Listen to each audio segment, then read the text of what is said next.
আপনারাও কি এখনও এমন প্লাস্টিকের বটলে করে বারবার রিফিলের মাধ্যমে পানি পান করেন? যদি করে থাকেন তাহলে আপনাদের অবশ্যই জানা উচিত এটার মারাত্মক কিছু স্বাস্থ্য ঝুঁকি। মেডিকেলের প্রথম বছরে থাকতে একবার আমাকে এমন প্লাস্টিকের বটলে করে পানি পান করতে দেখে আমার ম্যাম বলে, এই যে তোমরা কি জানো তোমাদের এই অজান্তে করা ভুলের কারণে তোমাদের কত ধরনের শারীরিক সমস্যার সম্মুখীন হতে হয়।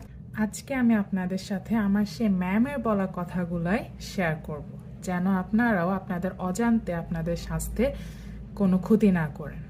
এই প্লাস্টিকের বটলে থাকে বিপিএ নামক এক ধরনের উপাদান, যা আমাদের হরমোন নষ্ট করে, প্রজনন স্বাস্থ্যকে ঝুঁকির মধ্যে ফেলে, আমাদের ওভারি প্রোস্টেটিক ক্যান্সার সহ ঘটাতে পারে, এমনকি থাইরয়েডের সমস্যাও তৈরি করে। এছাড়াও আছে ফথালিডস নামের এক ধরনের উপাদান, যা নারীদের মাসিক চক্রের বিঘ্ন ঘটাতে পারে, এমনকি পুরুষের স্পার্ম বা শুক্রাণু উৎপাদনে প্রভাব ফেলতে পারে।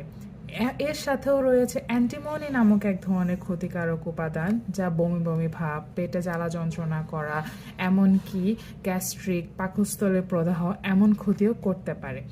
এবং সর্বশেষ যদি বলি, এর যে মাইক্রোপ্লাস্টিক্স আছে তা আমরা আমাদের ফুসফুসে সার্কুলেশন অর্থাৎ আমাদের রক্ত সঞ্চালনের পথে, এমনকি প্লাসেন্টা, মায়ের গর্ভধারণের পরে বাচ্চা যে থলিতে থাকে প্লাসেন্টা, ওখানেও পাওয়া যায়, যা আমাদের কিডনি লিভারের জন্য মারাত্মক ক্ষতির কারণ হয়ে দাঁড়ায়। এখন প্রশ্ন আসতেই পারে যে এটা তো একটা বটল, এই বটল থেকে এত ধরনের পদার্থ কিভাবে আমাদের পানিতে মিশ্রিত হয়। এই বটল যখন আপনি বারবার রিফিল করেন বা এই বটল যখন আপনার তাপের সংস্পর্শে আসে, তখন এর মধ্যে যে কেমিক্যাল থাকে তা পানির সাথে মিশে যায় এবং পানির সাথে মিশে তা আমাদের শরীরে প্রবেশ করে। তাহলে আমাদের পানি পান করার নিরাপদ উৎস কি?